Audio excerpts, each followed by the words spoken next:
અમદાવાદ મિત્ર ન્યૂઝની ટોપ 10 ખબરોમાં આપનું હાર્દિક સ્વાગત છે।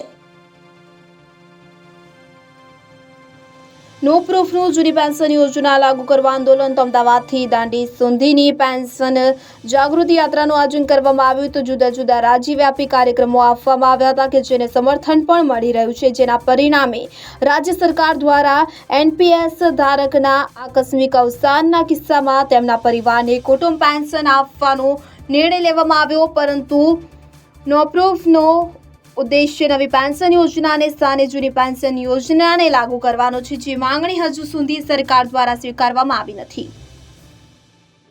આંતરરાષ્ટ્રીય બજારમાં સોનાના ભારે તેજી। તો અમદાવાદમાં પણ છેલ્લા એક મહિનામાં સોનાનો પ્રતિ 10 ગ્રામ ભાવ ₹3500થી વધીને 67,800ની ઓલ ટાઈમ હાઈ સપાટીએ પહોંચી ગયા છે। ત્યારે દિવાળીથી અત્યાર સુધીમાં લગભગ 4 માસમાં સોનાના 10 ગ્રામનો ભાવ લગભગ ₹5100 વધી ગયો છે।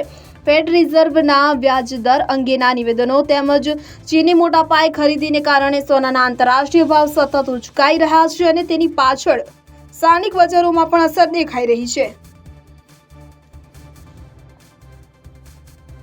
સરકારી લો કોલેજ અમદાવાદ ખાતે 24 ફેબ્રુઆરીના રોજ 5મી ઇન્ટર ક્લાસ મૂટકોર્ટ સ્પર્ધા 2024નું આયોજન કરવામાં આવ્યું હતું, જેમાં ઉત્સાહપૂર્વક વિદ્યાર્થીઓએ ભાગ લીધો। આ સ્પર્ધામાં જજ તરીકે ગુજરાત હાઈકોર્ટના એડવોકેટ હિરેન વ્યાસે નિર્ણય આપ્યો હતો। વકીલાતનો ઉમદા વ્યવસાય અને આદર્શ વકીલ વિશે વિદ્યાર્થીઓને માર્ગદર્શન પૂરું પાડ્યું કે જેનો લાભ લો કોલેજના વિદ્યાર્થીઓ મોટી સંખ્યામાં હાજર રહીને લીધો હતો। સમગ્ર સ્પર્ધાનું આયોજન પ્રિન્સિપાલ ડોક્ટર મનોજ પટેલના નેતૃત્વમાં આસિસ્ટન્ટ પ્રોફેસર ડોક્ટર નીપા વ્યાસ દ્વારા કરવામાં આવ્યું હતું।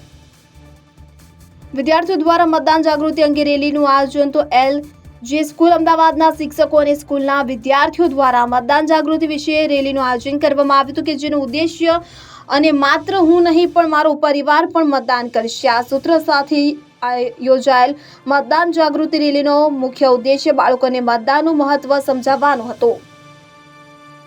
સામાન્ય સભામાં વિપક્ષે હોબાળો કર્યો। અમદાવાદ મ્યુનિસિપલ કોર્પોરેશનની આજે સામાન્ય સભા મળી હતી। વિપક્ષ કોંગ્રેસ દ્વારા પાલડી જલારામ અંડરપાસની કામગીરી પૂર્ણ થઈ ન હોવા છતાં પણ મુખ્યમંત્રી પાસે ઉદ્ઘાટન કરાવી ગરિમા ઓછી કરી અને જનતાને મૂર્ખ બનાવી હોવાના આક્ષેપ સાથે હોબાળો કરવામાં આવ્યો। તો વિપક્ષ કોંગ્રેસે માંગ કરી હતી કે પાલડી જલારામ અંડરપાસ મુદ્દે જ્યાં સુધી માફી માંગવામાં નહીં આવે ત્યાં સુધી સામાન્ય સભા ચલાવવા દેવામાં નહીં આવે।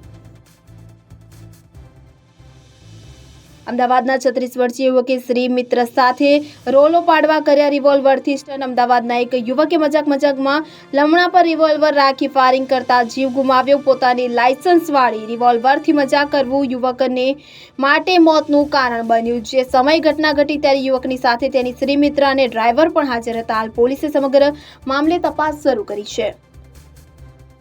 3 નવા રૂટ પર ડબલ ડેકર એસી બસ દોડશે। અમદાવાદ શહેરના રોડ ઉપર 33 વર્ષ બાદ ડબલ ડેકર બસ દોડાવવામાં આવી રહી છે।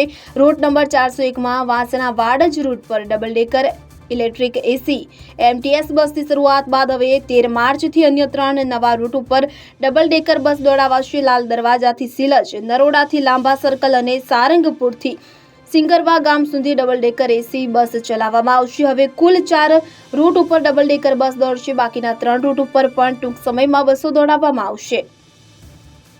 દક્ષિણ ઝોન ટેક્સ વિભાગે 859 મિલકત સીલ કરી। તો દક્ષિણ ઝોનના પ્રોપર્ટી ટેક્સ વિભાગ દ્વારા નારોલમાં કળશ 1, વટવામાં પિંકી પ્લાઝા, ઈસનપુરમાં દીપિકા પાર્ક, બ્રિજલ બિઝનેસ, શાહ આમલ ટોલનાકા નજીક MS કોર્નર વગેરેમાં જૂનો ટેક્સ બાકી હોય તેવી 859 મિલકત સીલ કરવામાં આવી અને ચાલુ વર્ષનો ટેક્સ બાકી હોય તેવી 110 કોમર્શિયલ સહિત 1200 જેટલી મિલકતોને નોટિસ આપવામાં આવી છે। આગામી દિવસોમાં મિલકતોને સીલ મારવા માટેની ઝુંબેશ સઘન બનાવવામાં આવશે।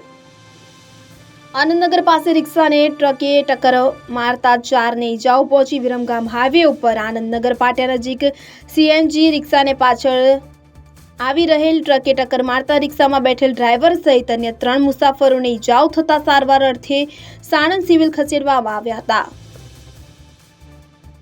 સાણંદના પરા વિસ્તાર માધવનગર પાસે દીપડાએ દેખા દેતા વન વિભાગ એલર્ટ. સાણંદના માધવનગર નજીક આઈઓસી પ્લાન્ટ પાછળ દીપડો ફરતો આવવાનો વિડીયો રવિવારે રાત્રે વાયરલ થતા વન વિભાગ એલર્ટ થયું હતું. 24 કલાક વીતવા છતાં દીપડો હોવાના કોઈ વાવડ મળ્યા નથી, પરંતુ દીપડો આવ્યો હોવાની ચર્ચાઓએ જોર પકડતા આસપાસના લોકોમાં ફફડાટ ફેલાયેલો જોવા મળી રહ્યો છે.